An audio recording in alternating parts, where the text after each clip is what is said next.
The morning I buried my husband, I knew something was wrong long before the first shovel of dirt hit the casket.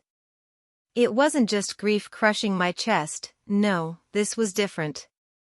This was the cold prickle of intuition, the kind that makes your skin crawl even on a summer day in Memphis.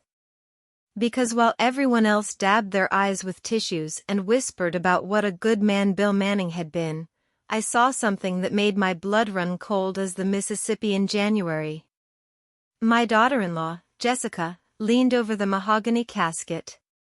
Her black dress was designer, her heels expensive, her makeup perfect despite the tears. She reached down, pretending to straighten Bill's tie one last time, that navy silk one I'd given him on our 30th anniversary. But her hand moved too deliberately, slipping something small into the inside pocket of his jacket. Her fingers trembled, just for a second. Nobody else caught it. But I did. For a heartbeat, I thought maybe I'd imagined it. Maybe the grief was playing tricks, making me see shadows where there was only light. Maybe it was just a tissue, a prayer card, something innocent. But the look on Jessica's face told me otherwise. Her expression was too controlled, too measured. And the way she glanced at my son Ryan afterward, like a soldier reporting mission accomplished, made my stomach drop. I stood frozen while Reverend Coleman droned on about ashes and dust. The scent of white lilies made me dizzy. The words about eternal peace sounded hollow, like coins dropped in an empty well. All I could focus on was that quick, secretive movement, that hand hiding something on the body of the man I'd shared 42 years with. When the service ended and folks moved toward the fellowship hall for sweet tea and casseroles, I hung back. The cemetery was quiet except for the rustle of oak leaves and the distant hum of traffic on Poplar Avenue. My heels sank into the grass as I approached the casket one more time. The funeral director had stepped away for a smoke. The pallbearers were loading empty chairs onto a truck. I was alone with Bill for the last time. My heart hammered against my ribs as I leaned over him. He looked peaceful in that navy suit, his weathered hands folded just so. His face had that waxy stillness that makes the dead look like strangers. But I knew every line, every scar, every secret that face had kept from me. Or so I'd thought. My fingers shook as I slipped my hand into his jacket pocket. They touched something hard and rectangular. I pulled it out carefully, a white envelope, crisp and new, with my name written across the front in Bill's distinctive handwriting, Dorothy. The world tilted sideways. I shoved the envelope into my purse and pretended to fix my scarf, checking over my shoulder to make sure nobody had seen. A moment later, they closed the casket. That hollow thud of the lid shutting echoed in my bones. I knew then that the real funeral was just beginning. The drive back to our house in Midtown took forever. Ryan offered to ride with me, but I said I needed time alone. The truth was, I couldn't look at him yet. Couldn't face him knowing his wife had just done something that felt like betrayal, even if I didn't understand what it was yet. Our street looked the same as always, old Victorian houses with wraparound porches, crepe myrtles in bloom, kids riding bikes. But everything felt different, like I was seeing it through dirty glass. I parked in the driveway and sat there for a long time, clutching my purse with that envelope inside. The engine ticked as it cooled. A mockingbird sang from the magnolia tree. Life just kept going, indifferent to the fact that mine had just shattered into pieces I didn't know how to put back together. Inside, the house smelled like the flowers people had sent, roses, carnations, those awful gladiolus that always remind me of death. I set my purse on the dining room table, the same one where Bill and I had eaten breakfast every morning for 4 decades. Where we'd celebrated Ryan's birthdays, where we'd argued about money and made up over coffee. I sat in Bill's chair, the one at the head of the table where he used to read the commercial appeal every Sunday, and finally opened the envelope. Inside was a single sheet of paper, folded in thirds, and a small brass key. The letter was short, written in Bill's neat handwriting. Dorothy. If you're reading this, I didn't get the chance to tell you myself. What you thought was ours never really was. Trust nobody. Sometimes the people closest to us are the ones who hurt us worst. I'm sorry. I read those words until they blurred. The paper smelled faintly of his cologne, Old Spice, the same brand he'd worn since 1975. The key was cold in my palm, stamped with the number 47. Sleep didn't come that night. Every creak of the house sounded sinister. Every shadow looked wrong. The air conditioner hummed, and I thought about how Bill used to complain it was too loud. How he'd get up in the middle of the night to adjust the thermostat. How I'd never hear those footsteps again. At 3 a.m., I got up and made coffee. Sat at the kitchen counter with that key under the overhead light, turning it over and over. It looked like a safety deposit box key, the kind Bill would have had at Community Bank, where he'd worked in accounting for 30 years. Then I remembered something. About 2 weeks before he died, Bill had said something strange. We'd been in bed, him coughing from whatever pneumonia the doctors couldn't quite shake, and he'd grabbed my hand hard enough to hurt. He'd said, his voice hoarse. If something happens to me, don't look for answers in this house. Look where I kept the things that mattered. I'd thought he was delirious with fever. Now those words felt like a knife between my ribs. He'd known something. And Jessica knew it too. The next morning, Ryan called. His voice sounded hollow on the phone, exhausted. Mom? You doing okay? As well as can be expected, honey. Jessica and I want to come by this afternoon. Talk about Dad's estate, make sure you're taken care of. Something in his tone made my hackles rise. Not suspicion exactly, Ryan was too decent for that, but anxiety. Like he was reading from a script someone else had written. That'd be fine, I said, keeping my voice steady. I'll make some lemonade.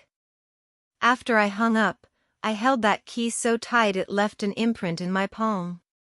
For the first time since Bill died, I didn't feel like a victim. I felt alert, alive, dangerous even. Because when you spend 42 years trusting someone completely, and then discover they kept secrets in the shadows, you realize you're capable of more than you ever imagined. And I was about to find out just how deep those shadows went, and what else was hiding there besides an old key and a cryptic note. I was about to open a door that would change everything I thought I knew about my life, my husband, and the family I'd built. And God help me, I was ready. Morning light came through the kitchen window pale and uncertain, like it wasn't sure what it should illuminate anymore. I'd barely slept, maybe 2 hours total, and those were filled with dreams of Bill's face and Jessica's calculating eyes.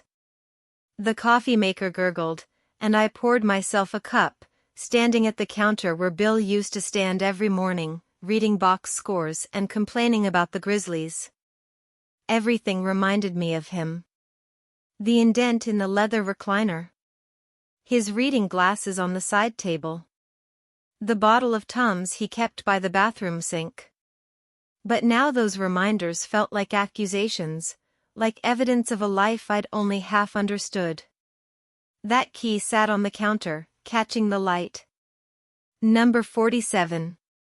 I'd already decided I was going to the bank today, but first I had to get through Ryan and Jessica's visit. They arrived around noon. The doorbell's chime made me jump, even though I'd been expecting it. Jessica came in first, her blonde hair pulled back in a sleek ponytail, wearing white linen pants and a silk blouse that probably cost more than my monthly grocery budget. She'd always dressed like money, even before she married Ryan. Now I wondered where that money actually came from. "Dorothy," she said, kissing my cheek with cool lips. "How are you holding up?" "Day by day," I replied, watching her eyes scan the living room like she was taking inventory. Ryan hugged me tight.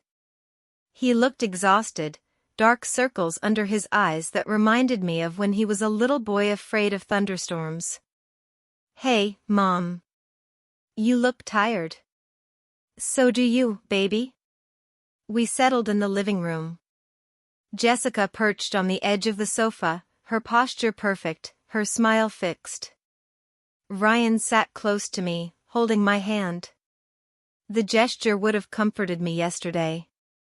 Today it felt like both of us were drowning and grabbing for the same piece of driftwood. "Mom," Ryan started, "we wanted to talk about Dad's will.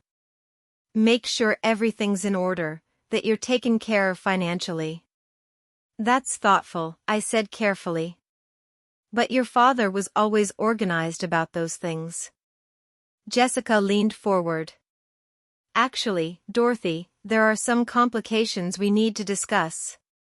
Some assets that weren't as clearly documented as they should have been." The way she said it, so smooth, so practiced, made my jaw clench. "What kind of complications?"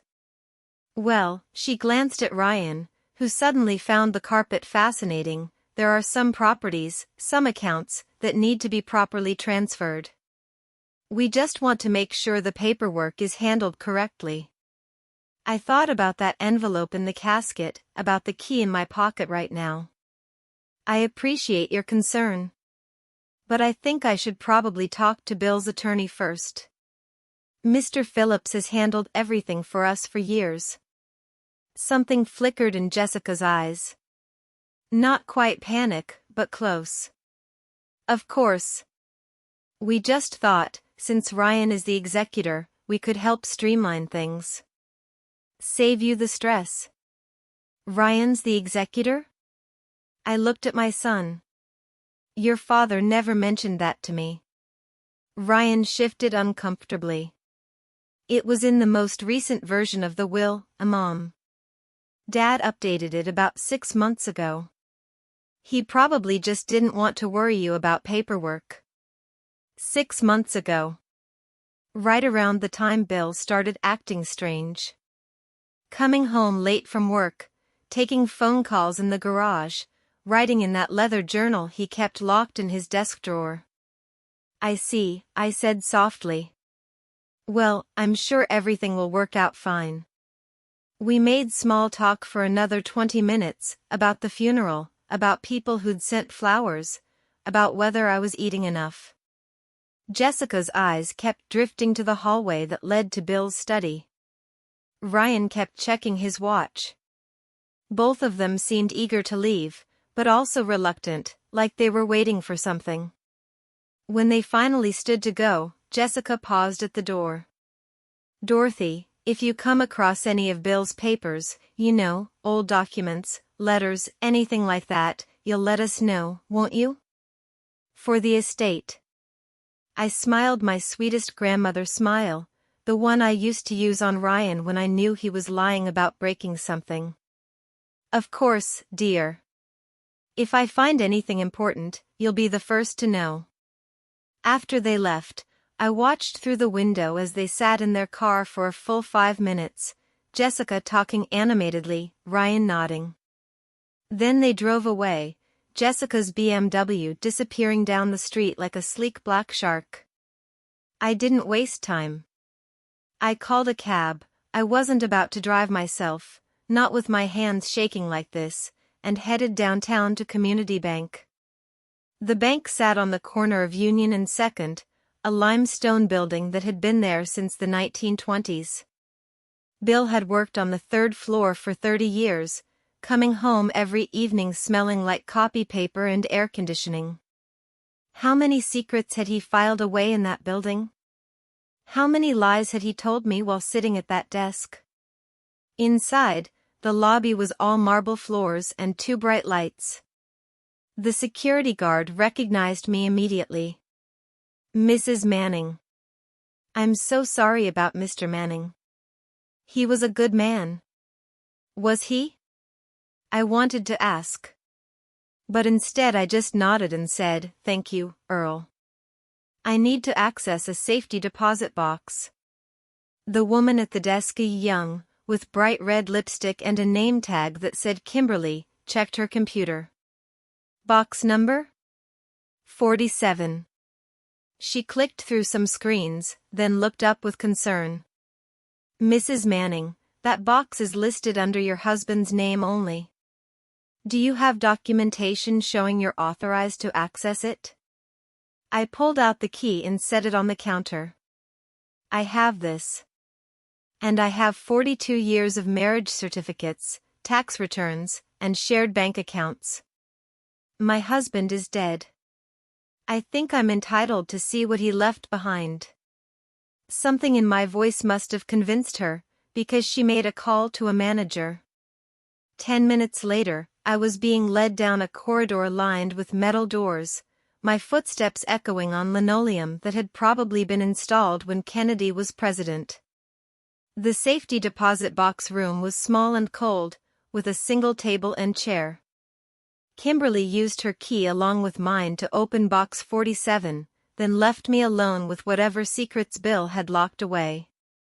My hands trembled as I lifted the lid. Inside was a manila folder, a sealed white envelope, and a photograph. I picked up the photograph first. It showed Bill, probably in his early 30s, his arm around a woman I'd never seen before. She had dark hair, delicate features, and eyes that looked sad even when she was smiling. In front of them, holding both their hands, was a little girl. Maybe 3 years old. With blonde hair and blue eyes that looked heartbreakingly familiar. I flipped the photo over. On the back, in Bill's handwriting, Caroline, Jessica, and me. 1985. The room spun. Caroline. Jessica. 1985. The little girl in the photo was my daughter-in-law. I opened the envelope with shaking hands. Inside was a will, not the one Mr. Phillips had showed Ryan and me last year, but a different one. Dated just 3 weeks before Bill died. I, William Manning, being of sound mind, hereby name Caroline Reed as primary beneficiary of my estate, including all properties, accounts, and assets accumulated during my lifetime. Caroline Reed. The woman in the photograph. Jessica's mother. But according to Jessica, her mother had been dead for 20 years. She'd told us she'd grown up in foster care, that she had no family. Ryan had been so moved by her story, so determined to give her the family she'd never had. It had all been a lie. I sat in that cold room for a long time, the photograph in one hand, the will in the other. Pieces were clicking together in my mind, forming a picture I didn't want to see but couldn't look away from. Bill had had a daughter before he married me.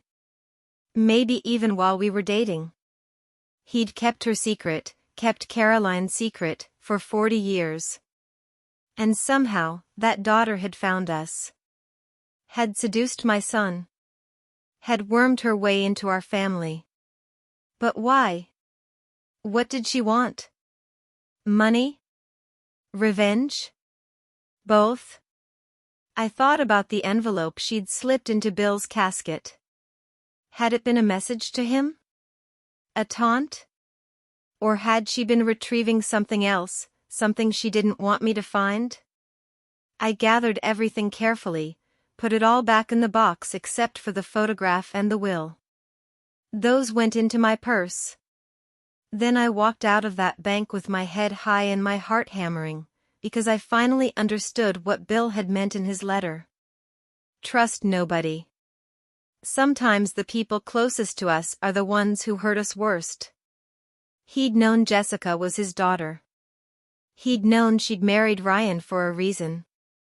And he'd tried to warn me, in the only way he could, by leaving me that key. But there was still one question burning in my mind: was Caroline really dead? Or was she pulling Jessica's strings from somewhere in the shadows? I took another cab, this time to the east side of Memphis, to a neighborhood I hadn't visited in 30 years. Elmwood Avenue, where my old friend Ruth still lived in the same shotgun house she'd bought in 1970. Ruth answered the door in a housecoat and slippers, her gray hair in rollers. Dorothy Manning. Lord have mercy, I haven't seen you since the funeral. Get in here. Her house smelled like coffee and cigarettes. We sat in her tiny kitchen, and I showed her the photograph. She studied it for a long time, then set it down carefully. That's Caroline Reed. You knew her? Honey, everybody knew Caroline. She worked at the diner on Madison, the one that used to be across from the hospital.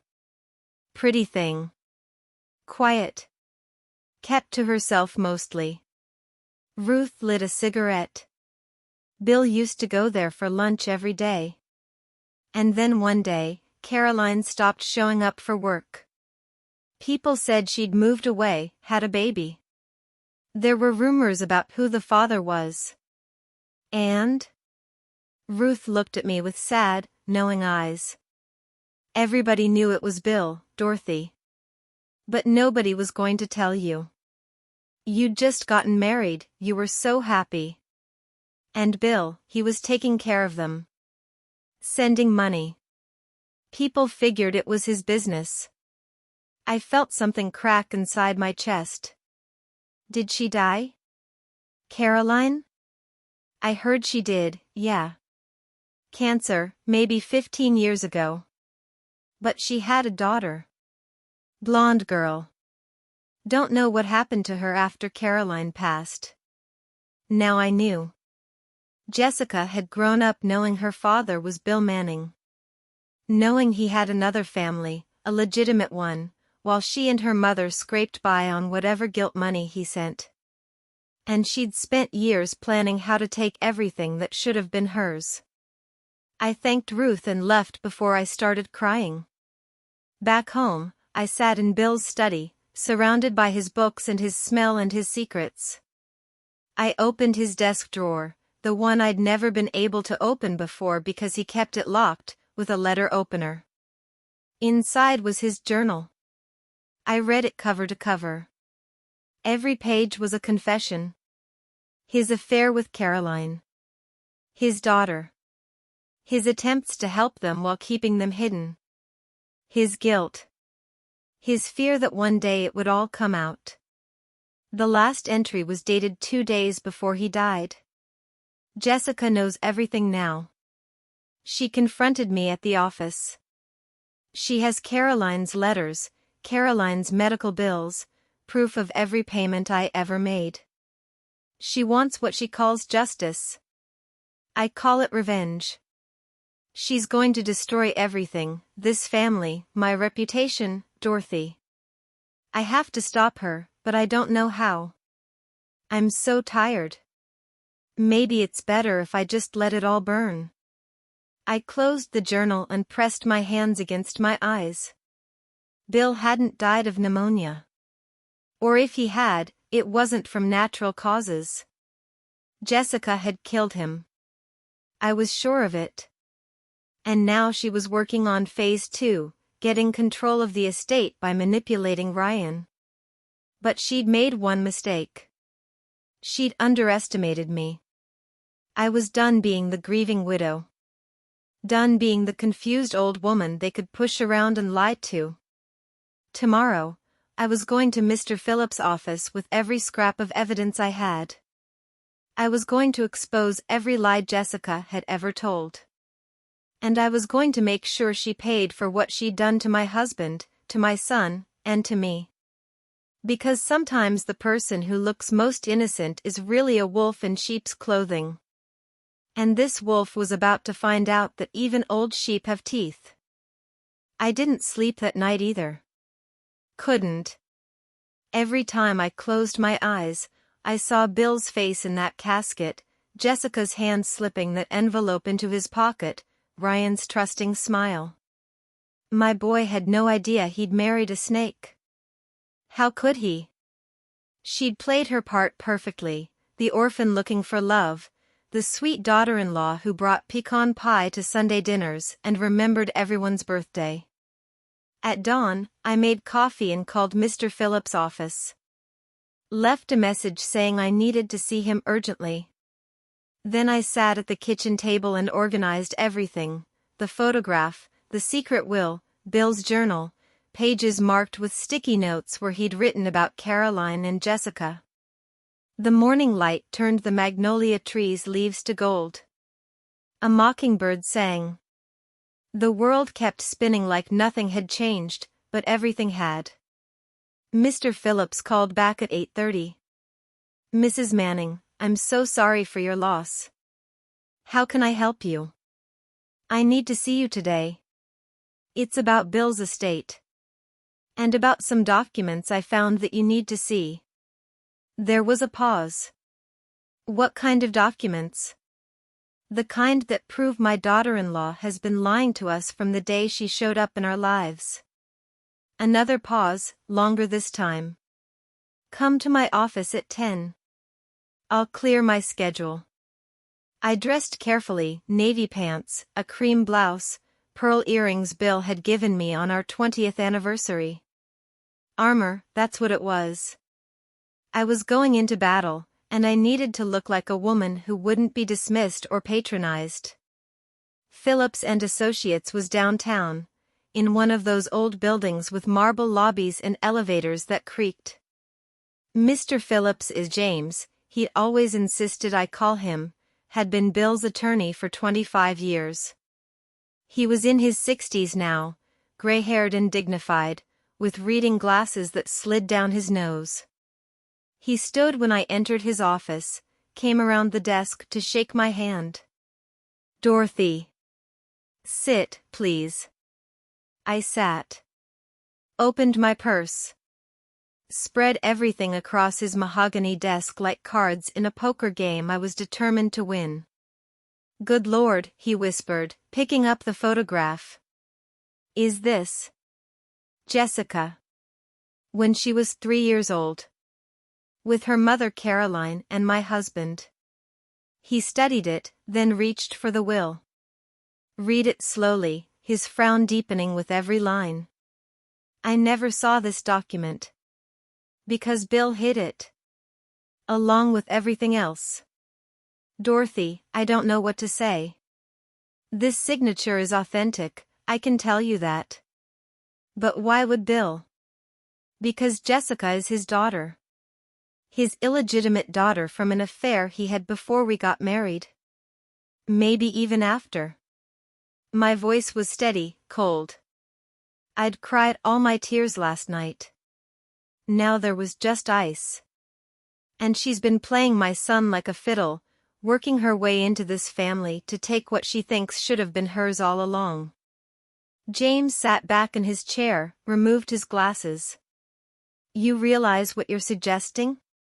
This would mean that she killed him. Yes. I think she poisoned Bill. Made it look like pneumonia. And now she's convinced Ryan to help her steal everything. Does Ryan know? About Jessica being Bill's daughter? No. And it'll destroy him when he finds out. My hands clenched in my lap. But I can't protect him from the truth. Not anymore. James was quiet for a long moment, studying the documents. Then he looked up. There's something you should know. About a week before Bill died, he came to see me. He wanted to change his will again, said the one naming Caroline as beneficiary was a mistake, that he'd been under duress when he signed it. He wanted to revert to the original, leaving everything to you and Ryan. My heart lurched. Did he do it? Change it back? We scheduled an appointment to sign the new documents. But he died before we could complete it. James tapped the fraudulent will. Which means this one, if it were filed, would supersede the original. And Jessica, as Caroline's heir, would inherit everything. Caroline's dead. Yes. Which means her estate, Bill's money, would pass to her daughter. To Jessica. The pieces clicked into place. She killed him before he could change the will back. She knew what he was planning. We can't prove that, Dorothy. Not without evidence. Then we'll find evidence. I stood, gathering the documents. Starting with Bill's medical records. I want to know exactly what killed my husband. James stood too. I'll file a motion to contest the will Jessica's likely planning to present. And I'll request an autopsy review. But Dorothy, he hesitated.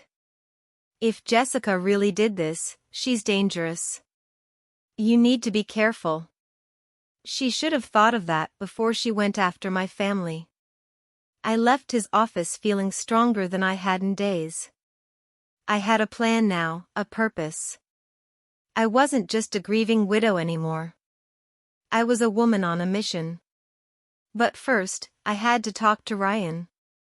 I found him at his office. He managed a FedEx distribution center on the east side. When his assistant showed me into his office, he looked up surprised and worried. Mom? Everything okay? No, honey. Nothing's okay. I closed the door behind me. We need to talk about Jessica. His face clouded. Mom, if this is about the will, it's about who she really is. I sat across from him, set my purse in my lap.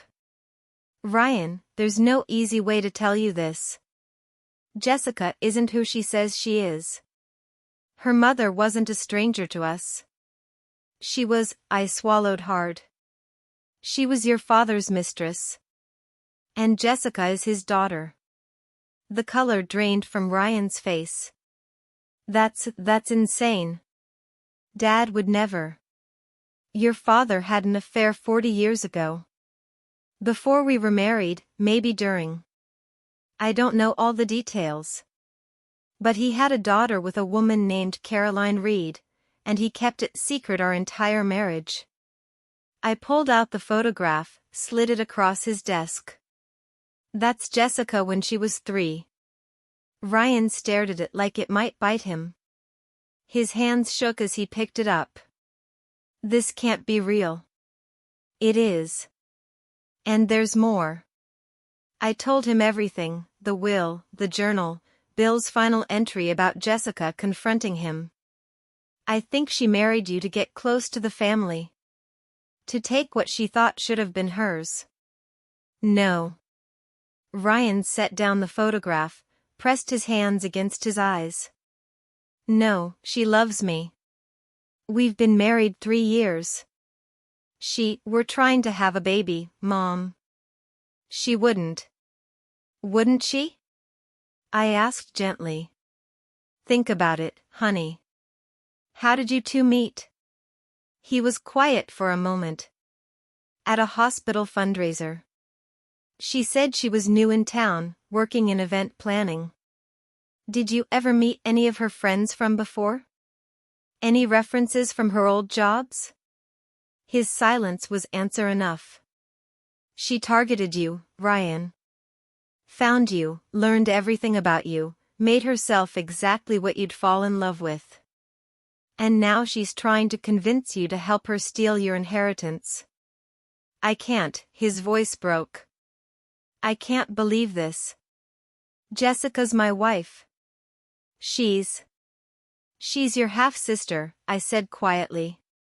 And she killed your father. Ryan stood abruptly, knocking his chair backward. Get out. Ryan. I said get out. I don't want to hear any more of your crazy accusations. Dad just died, and you're making up these insane stories about my wife. I'm trying to protect you. Well, I don't need your protection. His face was red, tears streaming. I need you to leave me alone. I need you to stop trying to destroy my marriage because you're lonely and bitter and can't stand that Dad kept secrets from you. His words hit like slaps. I stood slowly, picked up my purse. I understand you're upset. But when you're ready to face the truth, I'll be waiting. I walked out of his office with my head high and my heart in pieces. That night, I sat alone in the house and wondered if I'd made a mistake. Maybe I should have waited, gathered more evidence, been more diplomatic. But no, Jessica was working fast, trying to lock down control of the estate before anyone could stop her. I had to move faster. Around 9 p.m., my doorbell rang. I looked through the peephole and saw Jessica standing there, perfectly composed in a black dress, her expression unreadable. I opened the door. "What do you want?" "To talk." She stepped inside without waiting for an invitation. "Ryan told me about your visit today. About your accusations." "They're not accusations. They're facts." She smiled, a cold, calculated smile that made my skin crawl. "Are they? Because from where I'm standing, you're a grief-stricken old woman making up stories to avoid facing the truth about her husband. The truth is you're Bill's daughter. That you married Ryan knowing exactly who he was. That you've been planning this for years. Prove it." She crossed her arms. "Go ahead, Dorothy. Prove any of it in a way that'll hold up in court. Because that photograph? Could be anyone. That will? Could be a forgery. Bill's journal? The ramblings of a sick man." I stared at her, seeing clearly for the first time the cold calculation behind those blue eyes. "Why? Why do all this?" Her smile vanished. "You really don't know?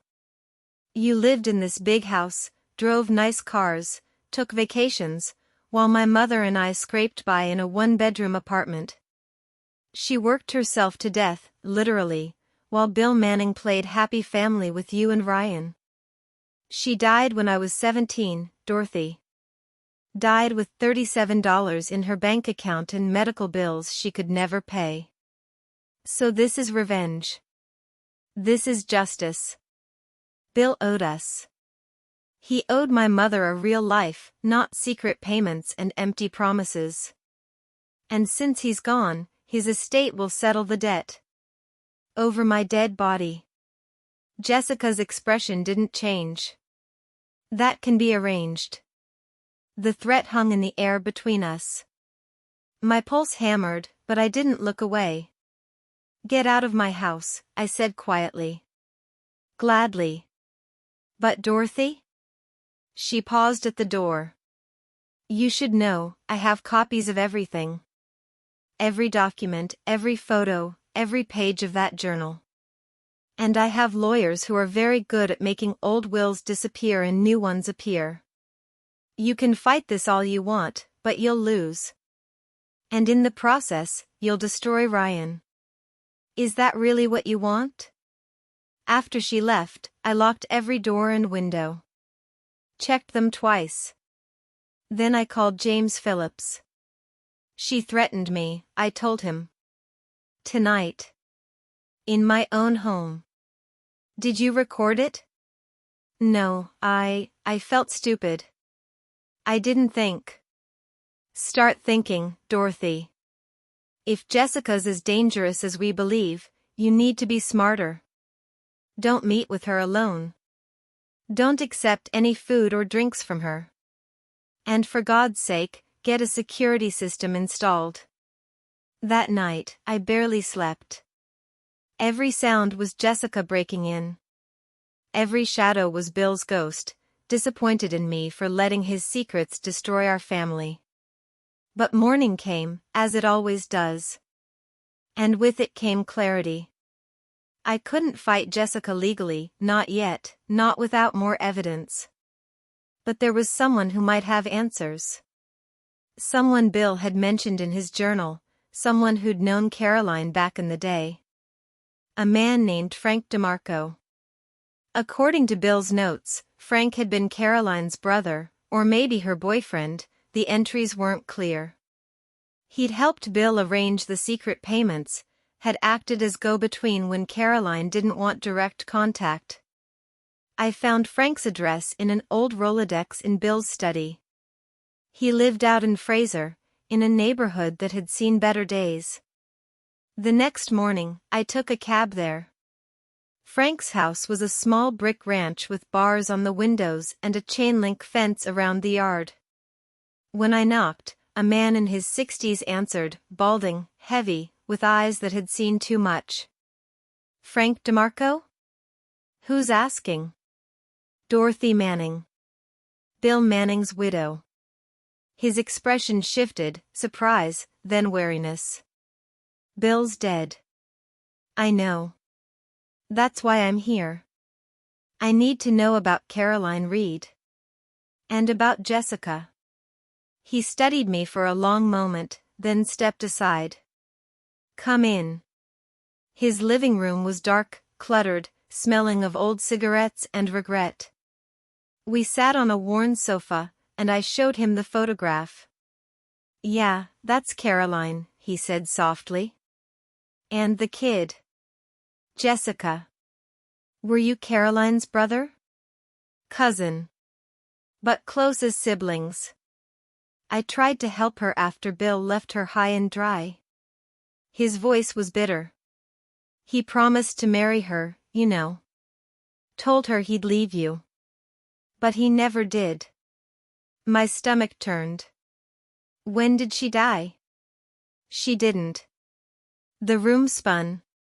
"What?" Frank lit a cigarette, took a long drag. "Caroline's alive, Mrs. Manning. Living in Arkansas. Been there 15 years, hiding from Bill." "But Jessica said?" "Jessica lies. That's what Caroline taught her to do. Lie, manipulate, take what's owed you by any means necessary." He tapped ash into a tray. "Caroline wanted revenge on Bill. When she got sick, had a health scare, thought it was cancer but wasn't, she realized she was running out of time. So she sent Jessica to Memphis with a mission, infiltrate Bill's family, marry his son, and take everything." Oh my God. My hands shook. "We're in Arkansas. Little Rock. But you won't get anything out of her. She hates Bill, hates you, hates everything about the life you had while she suffered. Bill didn't make her suffer. She chose to have an affair with a married man." Frank's laugh was harsh. "Bill wasn't married when they met. You came after, Mrs. Manning. Caroline was first." The words hit like bullets. "That's not true. Bill and I met in 1980. We married in 1981. And he met Caroline in 1979. Proposed to her in 1980. Then met you at some church function and decided you were a better bet, better family, better connections, better future." Frank stubbed out his cigarette. "He threw Caroline away like garbage. Is it any wonder she wants payback?" I sat there, everything I'd believed about my marriage crumbling to dust. Bill had chosen me over Caroline. Our entire life together had been built on his betrayal of another woman. And that betrayal had circled back around, poisonous and deadly, to destroy us all. "Did Jessica kill him?" I asked quietly. Frank's silence was answer enough. "How? Does it matter? He's dead. And soon, Jessica will have everything she wants, money, revenge, and your son's so twisted up he'll never see straight again." I stood. "Where exactly in Little Rock?" He shook his head. "I'm not telling you that. Caroline's been through enough. She sent her daughter to murder my husband and destroy my family. She's been through enough? Your husband destroyed her first. I left without another word. In the cab ride home, I stared out the window at Memphis sliding past, the river, the bridges, the city where I'd spent my entire adult life thinking I knew who I was and who I'd married. All lies. All of it. But I still had one card to play. One person who could help me unravel this whole mess and bring Jessica to justice. Caroline herself. If I could find her, confront her, maybe I could get her to admit what she pushed Jessica to do. Maybe I could record it, use it as evidence. It was a long shot, but it was all I had. That night, I hired a private investigator, a woman named Sarah Chin who'd been recommended by James Phillips. I gave her everything I knew about Caroline Reed and asked her to find the woman. I need an address, I told Sarah. And I need it fast. My daughter-in-law is planning to file that fake will any day now. Sarah nodded, taking notes. I'll have something for you within 48 hours. She was true to her word. 2 days later, she called with an address in Little Rock, a small apartment complex near the Arkansas River. She's using the name Caroline Bishop now, Sarah said. Works part-time at a library. Lives alone. No record of illness, by the way. She's healthy as a horse. The lies just kept piling up. I didn't tell anyone where I was going. I packed a bag, rented a car, and drove to Little Rock alone. The 2.5-hour drive gave me plenty of time to think, to rehearse what I'd say, to imagine how this confrontation would go. Caroline's apartment building was modest, clean, surrounded by oak trees. I parked and sat in the car for a long time, watching the windows, gathering courage. Finally, I walked up to Unit 2B and knocked. The woman who answered was older now, gray streaking her dark hair, lines around her eyes. But she was unmistakably the woman from the photograph. Caroline Reed. Can I help you? She asked. My name is Dorothy Manning. I think you know why I'm here. Her face went pale. I have nothing to say to you. Then just listen. I stepped closer. Your daughter killed my husband. Poisoned him. And now she's trying to steal everything we built. If you have any decency left, any conscience at all, you'll help me stop her. Caroline's eyes filled with tears.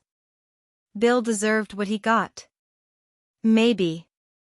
But Ryan doesn't. He's an innocent man who fell in love with his own half-sister because you and Jessica lied to him. Is that the justice you wanted? She flinched. Jessica loves Ryan. Jessica's using Ryan. The same way Bill used you. I softened my voice. I'm not your enemy, Caroline. I didn't know about you until Bill died. If I had, I don't know what I would have done. But I wouldn't have let this happen. This cycle of revenge and pain. She stood there, hand on the doorframe, trembling. What do you want from me? The truth. On record. Tell the police what Jessica did. Help me protect my son before she destroys him completely. I can't. She's my daughter. And Ryan is Bill's son. We're all victims of the same man's mistakes. But we don't have to keep hurting each other. Caroline was quiet for a long time. Then, finally, come in. We talked for 3 hours. She told me everything, about Bill's promises and betrayals, about raising Jessica alone while watching Bill's life with me in the society pages, about the bitterness that had curdled into hatred over decades. I never told her to kill him, Caroline insisted. I just wanted her to make him acknowledge us. To give us what we were owed. But you knew what she was planning. Her silence was admission. Help me, I said again. Before it's too late. Before Jessica ruins Ryan's life the way Bill ruined yours. Caroline looked at me with exhausted, haunted eyes. What would I have to do? Tell the truth. To the police. On camera. Everything you know about Jessica's plans. She took a shaky breath. If I do this, I lose my daughter. If you don't, you lose your soul. The next day, Caroline and I drove back to Memphis together. She gave a full statement to the police, with James Phillips present. She admitted she'd known Jessica was planning to marry Ryan, that she'd suspected Jessica had poisoned Bill with something untraceable mixed into his medication, that the whole thing had been a plan for revenge that spiraled into murder. It wasn't a confession, Caroline hadn't committed any crimes herself, but it was enough to get the police to investigate. To exhume Bill's body and test for toxins. To bring Jessica in for questioning. Ryan didn't believe it at first. He defended Jessica, insisted it was all a misunderstanding. But when the toxicology report came back showing lethal levels of arsenic in Bill's system, arsenic that had been administered over weeks, mixed into the vitamins Jessica had so sweetly prepared for him each morning, even Ryan couldn't deny the truth anymore. Jessica was arrested on a Wednesday morning. I watched from my living room window as they led her out of Ryan's house in handcuffs. She looked right at me, and in her eyes I saw not regret, but rage. The trial took 6 months. Jessica's lawyers tried everything, claimed Caroline was lying, that the evidence was circumstantial, that Bill had been suicidal and poisoned himself. But the prosecution had Bill's journal, Caroline's testimony, and forensic evidence that was damning. Jessica was convicted of second-degree murder and sentenced to 25 years in prison. Caroline disappeared after the trial. Moved away, left no forwarding address. I hope she found some peace, though I doubt it. Some wounds are too deep to ever fully heal. Ryan took it hard. He moved back home with me for a while, barely speaking, barely eating. He'd aged 10 years in 6 months. Lost his wife, his father, and his sense of who he was all at once. But slowly, day by day, he started to heal. Started to understand that he'd been a pawn in someone else's game, that none of it was his fault. I loved her, he said one night, sitting on the back porch with me. I really loved her. I know, baby. How do I trust anyone again? The same way I'm learning to. One small step at a time. It's been a year now since Bill's funeral. The house is quieter, emptier. But it's also cleaner somehow, like a storm swept through and cleared out all the rot that had been hiding in the corners. I think about Bill sometimes, not with anger anymore, but with sadness. He made terrible choices, hurt people he should have protected, and paid for it with his life. But he also loved me, in his flawed, human way. And he loved Ryan. I found one more letter in his study, tucked inside his Bible. It was addressed to me, unsent, undated. Dorothy. By the time you read this, you'll know everything. You'll know about Caroline, about Jessica, about all the lies I built our life on. I don't expect forgiveness. I don't deserve it. I just want you to know that everything I did, every choice I made, was because I was a coward. I loved you, but I was too weak to face my mistakes. And now those mistakes are coming home to destroy everything I held dear. If there's anything after this life, I hope I get a chance to tell you I'm sorry. Really sorry. Not for getting caught, but for hurting you in the first place. You deserved better than me. You always did. Bill. I burned that letter in the fireplace, watched it curl and blacken and turn to ash. Let it go the way I'm learning to let go of everything, the anger, the betrayal, the wasted years wondering what was real. Because here's what I've learned, the truth will always come out. Maybe not right away, maybe not cleanly, but eventually, light finds its way into every dark corner. And when it does, you have a choice. You can let the darkness consume you, turn you bitter and vengeful like Caroline. Or you can step into the light, even when it hurts, and learn to live again. I chose the light. Ryan's doing better now. He's dating someone new, a teacher named Michelle who knows his whole story and loves him anyway. They take things slow, but I see hope in his eyes again. As for me, I sold the house. Too many ghosts, too many memories. I bought a small condo downtown, near the river, where I can watch the barges and the sunrise and feel like maybe, just maybe, there's still time for new beginnings. I'm 73 years old. I buried a husband, exposed a murderer, and survived the destruction of everything I thought my life was. And somehow, impossibly, I'm still standing. Some mornings, I walk along the Mississippi and think about all the water that's flowed past, all the history it's carried away.